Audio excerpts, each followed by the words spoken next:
Vous savez, la différence entre le MRC et les autres, je voudrais dire le parti au pouvoir, c'est que les gens s'impliquent, les gens s'investissent, les gens sont concernés. C'est un engagement, c'est une conviction. Donc, ce n'est pas des sous-traitants qu'on prend, à qui on confie des tâches. Parfois, vous savez, là-bas, on paye les gens pour la mobilisation. C'est tout le contraire du MRC, parce que c'est tout le monde qui met du sien, qui s'investit pour la réussite. Et donc, c'est un peu, voilà toute la différence. Donc, c'est chacun qui s'est déployé, c'est chacun qui a mis tout ce qu'il avait parce qu'il voulait que ça marche. Donc, voilà un peu la différence. Et c'est de manière bénévole, pour vous assurer. C'est des gens, personne n'est payé là-dessus. C'est peut-être en dehors il y a même beaucoup d'équipements, je peux vous dire, qui ont été... c'est-à-dire qu'il y a des donateurs, c'est-à-dire que des sympathisants qui mettent leurs moyens, qui apportent leur contribution. Donc, ce n'est pas...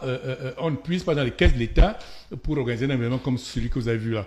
Donc, c'est vraiment la mobilisation, c'est l'engagement, c'est la conviction, c'est la dynamique du parti. Alors, le point important de ce rassemblement, c'était l'arrivée du professeur Maurice Kamto sur scène, quand il est arrivé avec tout ce qui pouvait accompagner les cris, les youyou, mais surtout le message qu'il a délivré que nous allons ensemble décrypter.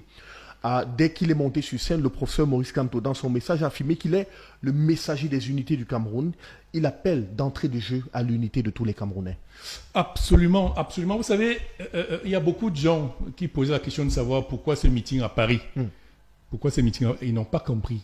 Ils n'ont pas compris parce que dans un pays normal, et d'ailleurs il a pris la peine de l'expliquer lui-même le président pendant son allocution, il a parlé de ce que représente une diaspora pour un pays.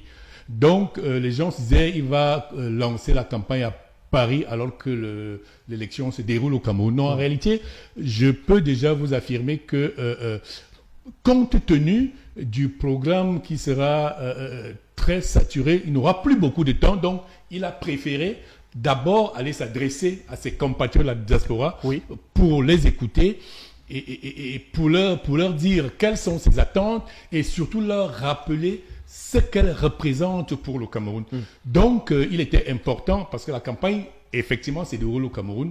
Donc, je crois que ceux qui n'ont pas compris, il a bien fait de leur expliquer que son programme politique, c'est au Cameroun qu'il va le décliner, pas dans la diaspora. Mais il était important, parce qu'il n'aura plus assez de temps, qu'il rencontre d'abord ses compatriotes, parce que l'élection, elle est inclusive, et la diaspora est un acteur essentiel dans le développement d'un pays. Il a pris des exemples, il a pris la Chine, il a pris le Maroc, il a pris.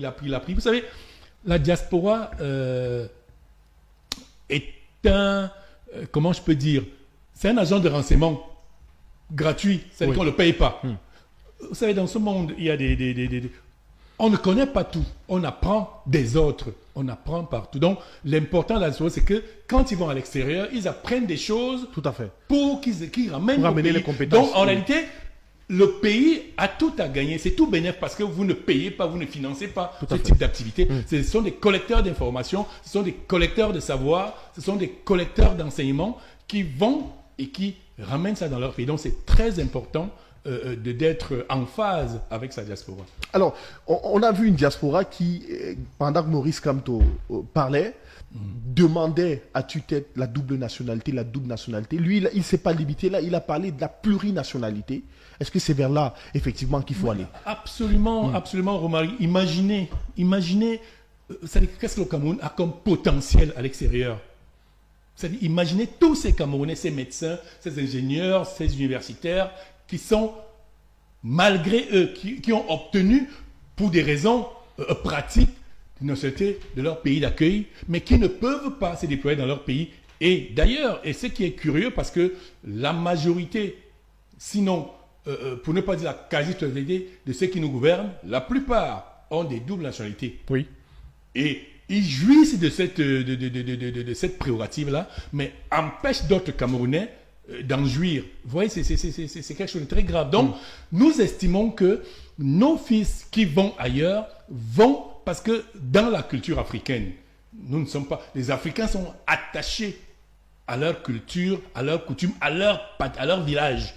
Donc, il est inimaginable qu'un Africain qui s'installe ailleurs entende s'y éterniser. Vous voyez, même ceux qui ont des doubles nationalités, qui sont obligés de prendre des visas pour venir chez eux.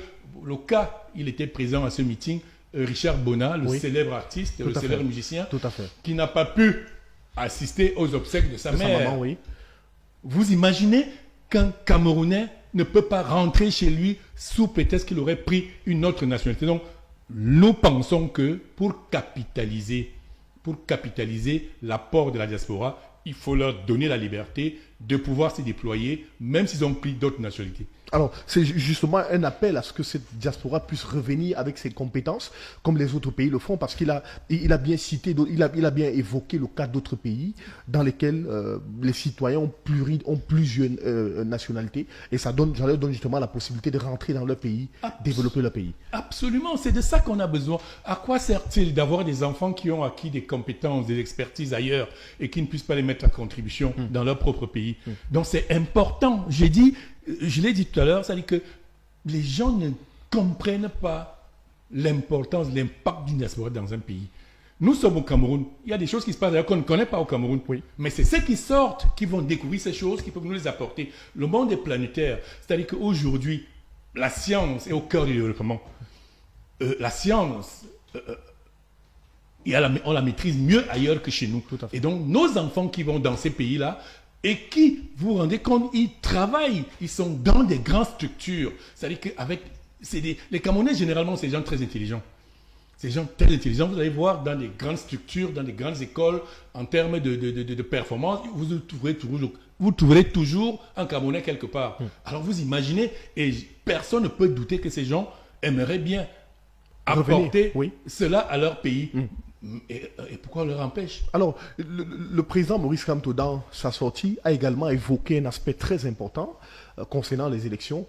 Il a parlé du rôle d'Elections Cameroun et du Conseil constitutionnel dans le processus électoral actuel, en interpellant la diaspora à ne pas se disperser.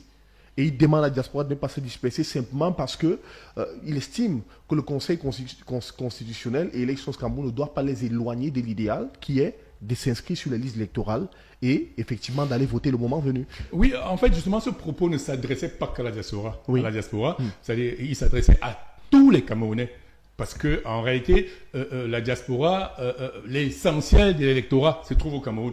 Donc, il a utilisé cette tribune dans son échange avec la diaspora pour rappeler aux Camerounais l'importance non seulement de s'inscrire, de voter et surtout de surveiller le vote. Donc il faut que les Camerounais, et il a si bien dit que cette année, l'échec ne sera pas l'échec d'un homme, ne sera pas l'échec d'un parti politique, ce sera l'échec du peuple camerounais. Donc il est temps que les Camerounais prennent conscience de ce que le pouvoir, la souveraineté leur appartient.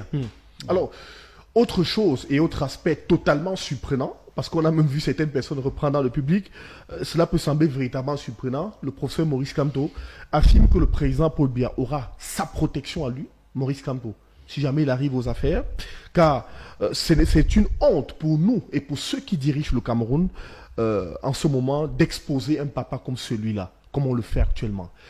Est-ce que c'est pas ça une politique basée essentiellement sur l'humanisme?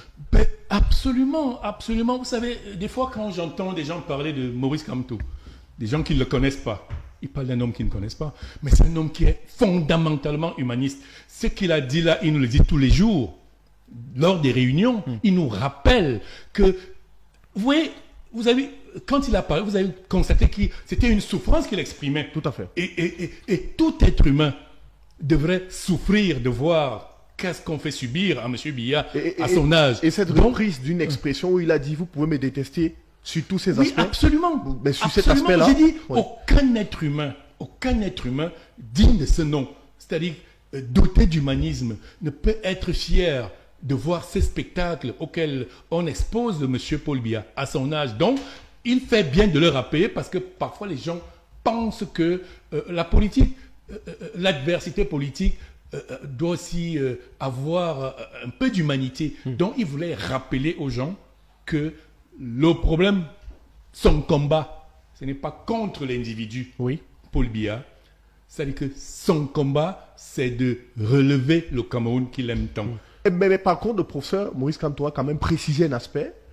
Il a dit, cela ne va pas omettre le fait que des personnes qui auront touché à la fortune publique puissent rendre les comptes à la justice. Mais bien entendu, vous savez, le pardon, la justice va avec le pardon. Oui.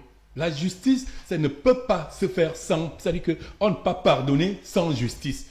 Parce qu'il peut même arriver que des gens, à la suite des procédures judiciaires, conformément à la République, soient condamnés et qu'ils estiment que, vraiment, on peut aller de l'avant, on peut passer à autre chose, mais il faudra quand même que, à un moment donné, les responsabilités soient établies, que chacun réponde devant le peuple, parce que chaque fois, une fois qu'on a eu la responsabilité de gérer la chose publique, il faut pouvoir rendre compte au peuple. Donc, ceux qui ont eu des délicatesses, il faudra un moment qu'ils soient reconnus, au moins, c'est-à-dire qu'ils aient l'humilité. Oui.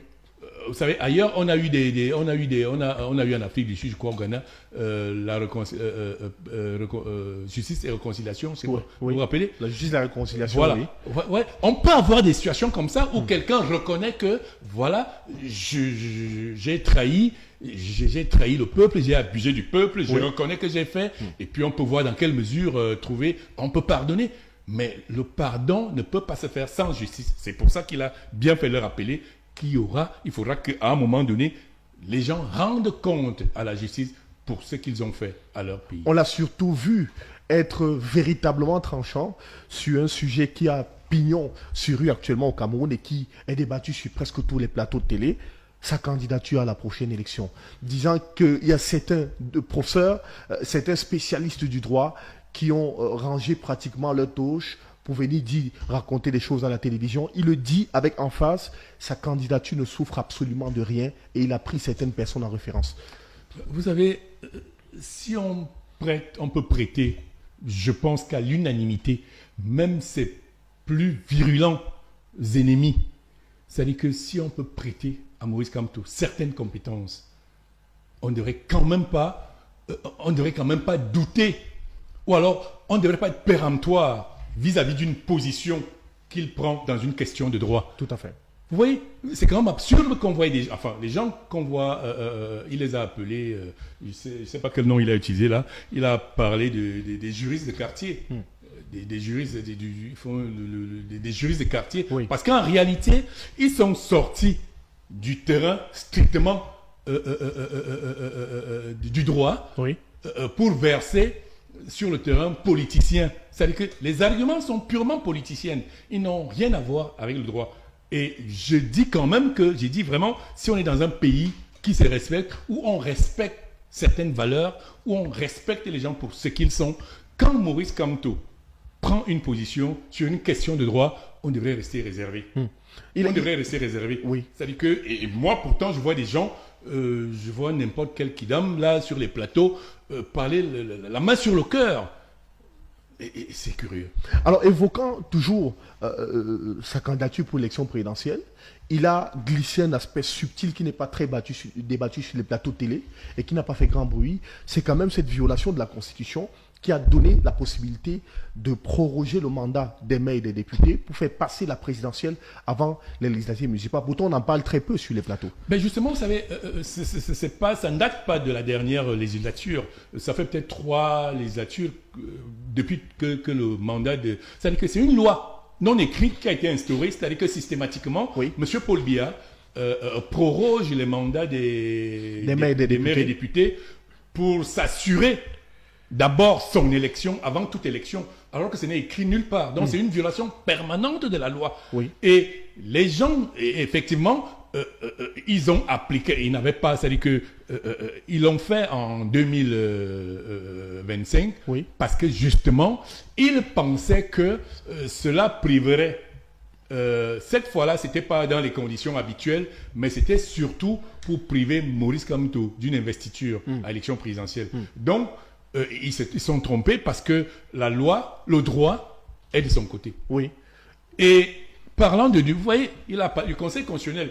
Comment voulez-vous qu'une institution qui est supposée être le régulateur du droit, c'est-à-dire le Conseil constitutionnel, c'est lui qui juge de la régularité d'une loi, qui décide, qui rend une décision, c'est-à-dire qu'après qu'il a été saisi, qui rend une décision, vous envoyant vers une juridiction que lui...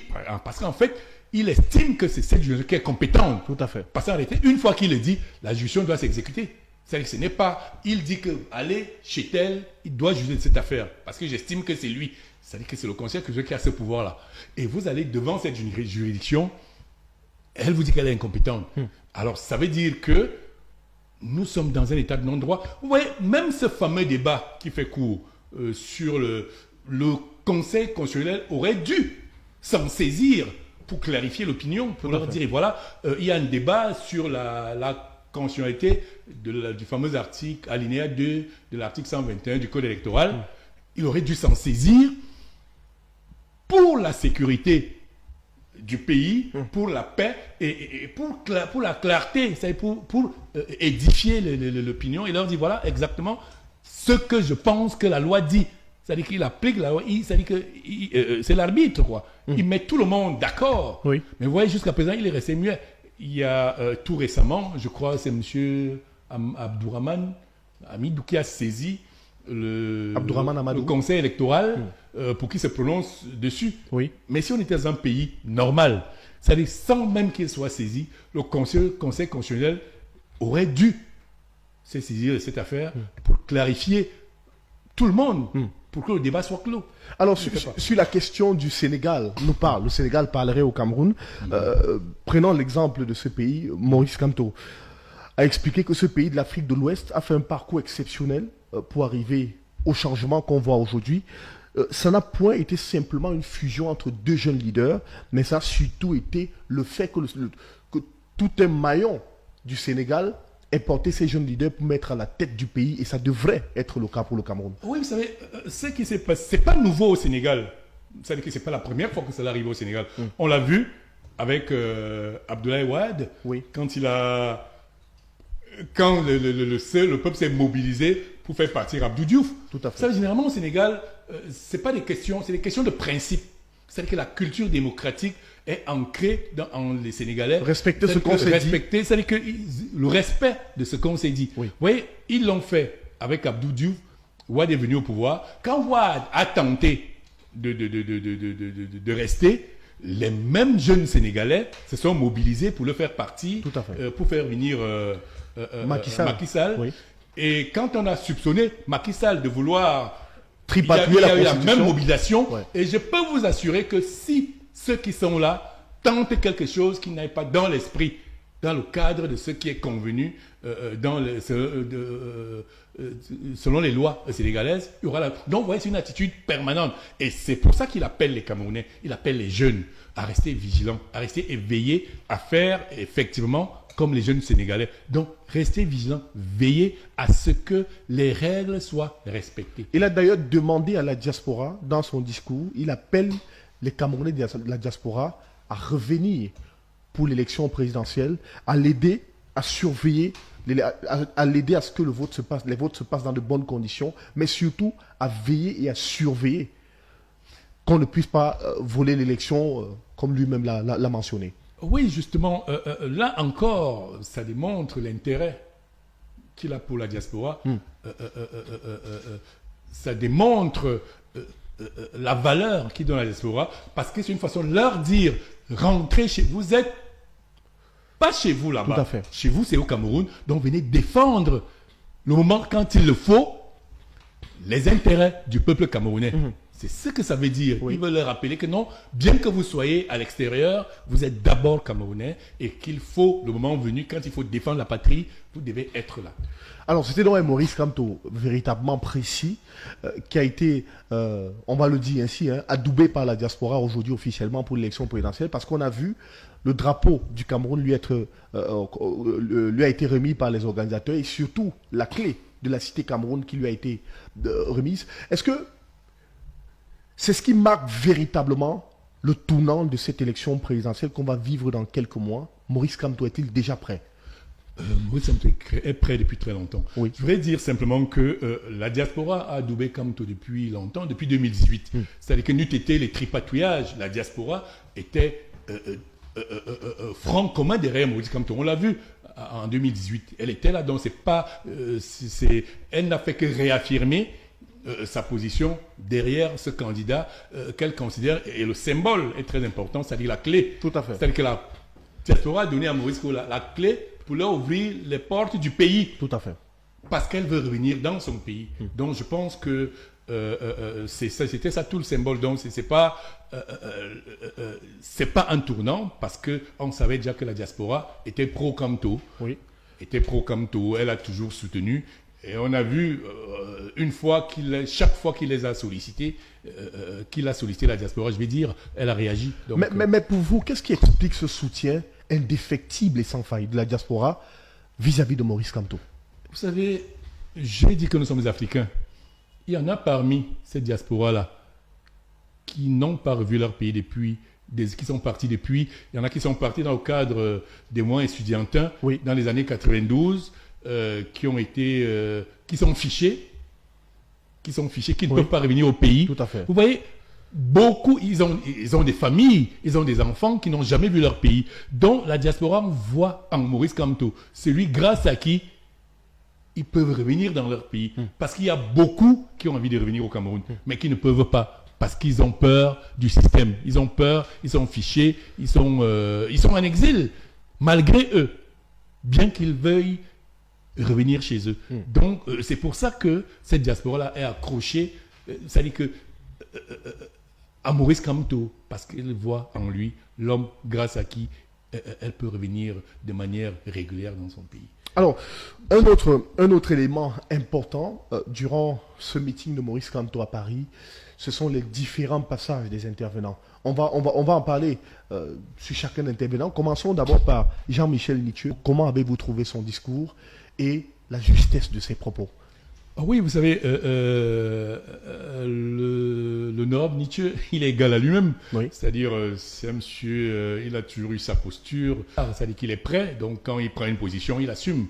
Donc il ne passe pas par mille chemins pour dire les mots tels qu'il les pense. Oui. Donc ça, c'est un problème de tempérament, mais c'est un monsieur déterminé. Donc aujourd'hui, il a encore réaffirmé son engagement. L'engagement qu'il a pris depuis la convention du MRC de 2023 pour dire qu'il soutenait le candidat Maurice Kamto. Et c'est quelque chose qu'il faut le relever. Il a dit, c'est-à-dire que sur la base des critères objectifs, nous parlons sur la base des critères objectifs aujourd'hui au Cameroun, quand on s'aligne dans le camp du changement, il n'y a pas mieux que Maurice Kamto. Donc, au-delà des calculs, des intérêts personnels qu'on peut avoir, si on est vraiment de manière résolument engagé pour le changement, je ne pense pas qu'il y ait mieux que Maurice Kamto. Alors, donc, le petit Nithieu a fait ses choix. Il a fait ses choix. Et donc, beaucoup d'ailleurs qui ne sont pas encore exprimés, qui ne sont pas encore déclarés, en ont fait. Le moment venu, vous allez découvrir que derrière Maurice Kamto, il y a toute une machine, que ce soit en termes de partis politiques, de relations de la société civile, des personnalités même, il y en a plein qui sont déterminés à le soutenir. On a d'ailleurs retenu dans son discours qu'il a dit que 2025 ne sera pas 2018 n'est pas 2025, 2025 ne sera pas 2018, et il a d'ailleurs dit que les fraudes électorales en 2025 ne passeront pas. Ceux qui tenteront seront traqués jusqu'à la dernière énergie. C'est ce qu'a dit l'honorable Jean-Michel. Oui, c'est ce qu'il a dit. Donc, ça veut dire qu'il est déterminé. C'est-à-dire qu'il exprime là sa détermination, son engagement à aller jusqu'au bout de la bataille. Donc, toutes les dispositions seront prises. C'est-à-dire que ce sera un combat à fond. Parce que nous savons que ce régime ne vit que grâce à la fraude. Et les expériences du passé nous permettent de savoir comment contrer cela. Et c'est en ce sens qu'il dit, parce qu'il sait comment nous allons procéder, et ce sera très difficile. Donc, il dit que ce ne sera pas comme avant, parce qu'ils auront en face des gens qui connaissent les méthodes. Vous savez, il y a des débats qu'on a aujourd'hui qu'on n'avait pas avant, alors que les mêmes lois existaient. Parce qu'effectivement, les gens ne prêtaient pas attention, on laissait passer. Le régime a toujours fonctionné comme ça, parce que les Camerounais, par exemple, l'exigence de la publication de la liste nationale, la loi a toujours existé, personne là. Donc, nous avons pris le temps, sur la base des expériences antérieures, antérieures, étudier les failles du système, étudier tout le système, que ce soit le système législatif, que ce soit le système juridique, de regarder comment nous avons la pleine mesure. Nous avons tous les éléments et ça permet qu'aujourd'hui, on peut de manière frontale affronter la machine à fraude. Comme beaucoup qui disent que le MRC n'a pas d'élu, oublient que le MRC a quand même eu un élu il y a un moment à l'Assemblée nationale. Bien entendu, il a mis des conseillers municipaux. Tout à fait. Alors, parlons actuellement des autres soutiens, notamment sur le plan artistique, mais parlons de ce soutien important du général Valsero, qui est arrivé sur la scène et qui a porté un message chanté, fort d'impact et de symbole. Comment avez-vous trouvé le moment? Vous savez, Valsero, les gens parlent... Valsero, c'est quelqu'un qui est... il est fidèle à sa logique. Il n'a pas commencé avec le soutien au candidat Kamto. Sa première chanson, oui. Monsieur le Président, il avait chanté avec la photo du président, il demandait... Donc il le fait de Valsero, parce que parfois les Camerounais ont la mémoire courte. Valsero, c'est un artiste engagé. Tout à fait. Il a toujours été engagé, il a toujours contesté le système. Et Maurice Kamto, comment dirais-je, il sert, pour beaucoup, il est une opportunité. Il permet à beaucoup de personnes d'exprimer, c'est-à-dire qu'il leur sert d'opportunité, il leur sert de base pour pouvoir valablement mener leur combat. Parce que voyez-vous, Valsero, en tant qu'artiste, il pouvait le faire, ça n'avait pas... il disait, il chantait, bon, les gens écoutaient et puis ça passait. Maintenant qu'il s'appuie, il a pu trouver un homme. Idéologiquement, ils sont ensemble. Un homme déterminé, un homme qui a des convictions fortes. Et ça lui permet donc de continuer son combat qu'il avait commencé depuis longtemps. Et donc, Maurice Kamto lui sert de support. Il lui sert de support. On a également remarqué la présence de l'artiste Karès Fotso, mais surtout la présence de Richard Bona, qui a dû bousculer son emploi du temps pour être présent physiquement à ce meeting. Est-ce que c'est un message bien plus fort que ce que l'on pense? Si on était dans un pays où des valeurs sont reconnues, je pense que la présence de Richard Bona devrait motiver d'autres artistes, parce qu'ailleurs, les artistes sont engagés. C'est-à-dire qu'en période électorale, que ce soit aux États-Unis, en France, on voit souvent des artistes qui prennent position.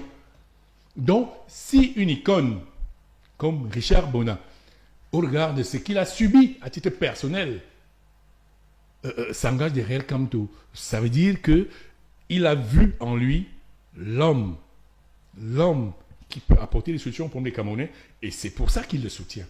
Et donc, j'espère qu'avec la présence de Richard Bona, d'autres artistes comprendront que, et comme il a dit le président Maurice Kamto, ce n'est pas le combat d'un homme. Ce n'est pas le combat d'un parti politique, c'est le combat de tous les Camerounais. Alors, Richard Bona, dont la présence a été fortement saluée par le président Maurice Kamto, qui, au passage, semble être véritablement fan de sa musique. Ah oui, effectivement, il nous dit toujours. Il est fan de la musique. D'abord, c'est un gros mélomane, il aime beaucoup la musique, le professeur Maurice Kamto. Oui. Et donc, parmi ses préférés, il y a Richard Bona.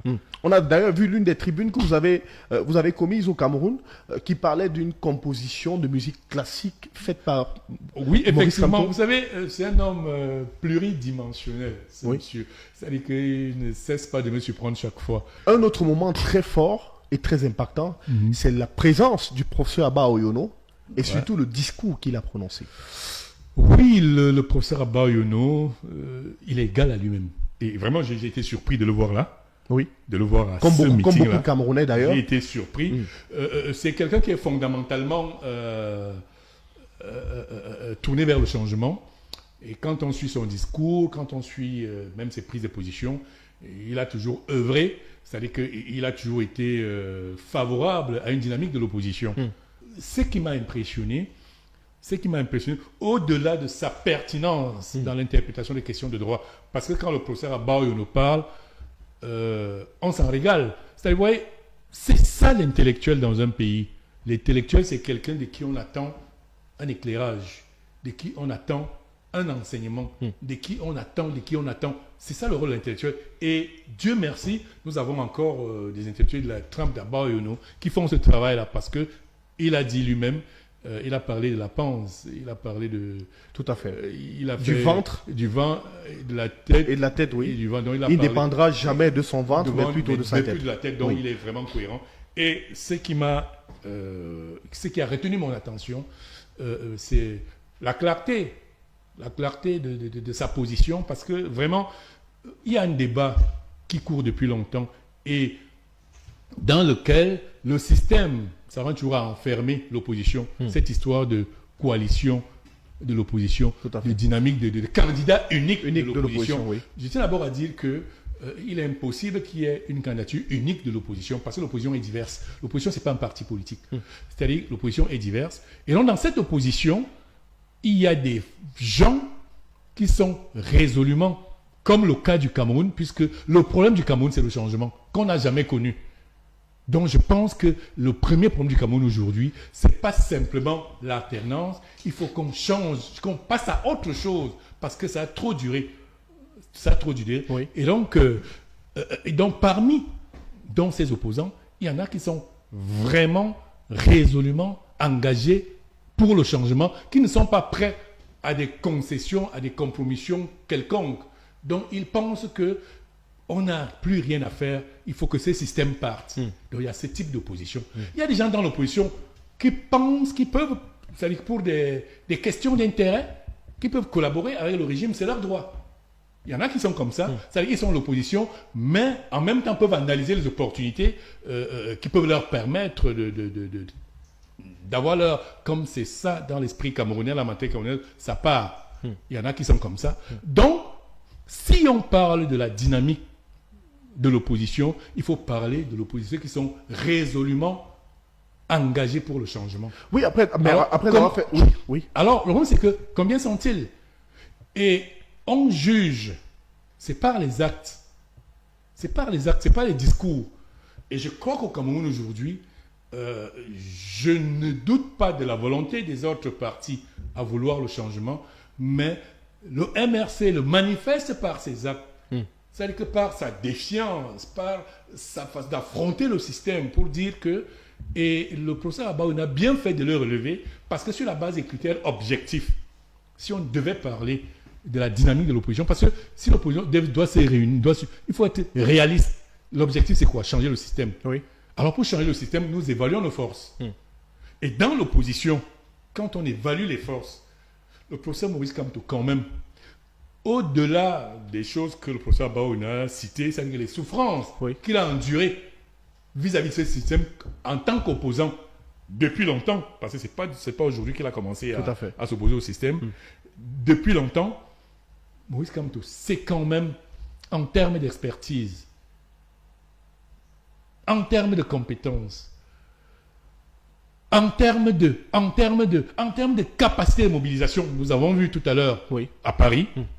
Donc, si on est réaliste, si on est objectif et que nous œuvrons tous pour le changement, il est tout à fait logique que les autres, c'est-à-dire que il n'est pas question, je n'ai pas dit de se mettre derrière Kamto, parce que c'est le mot que les gens viennent souvent. Non, il n'est pas question de se mettre derrière Kamto. Il est question qu'ensemble, autour, c'est de ça qu'il s'agit, qu'on se mette ensemble et en mettant en avant, en appuyant notre meilleur potentiel. Oui. Parce que c'est Kamto, quand même, j'ai dit vraiment, n'en déplaise. Kamto représente le meilleur atout de l'opposition aujourd'hui. Je ne dis pas qu'il y a des Camerounais qui ont des compétences, il y a des Camerounais qui ont de l'expertise, mais ils ne sont pas engagés. Le seul aujourd'hui qui est engagé dans cette lutte de son niveau, il n'y a que lui. Donc c'est tout à fait normal,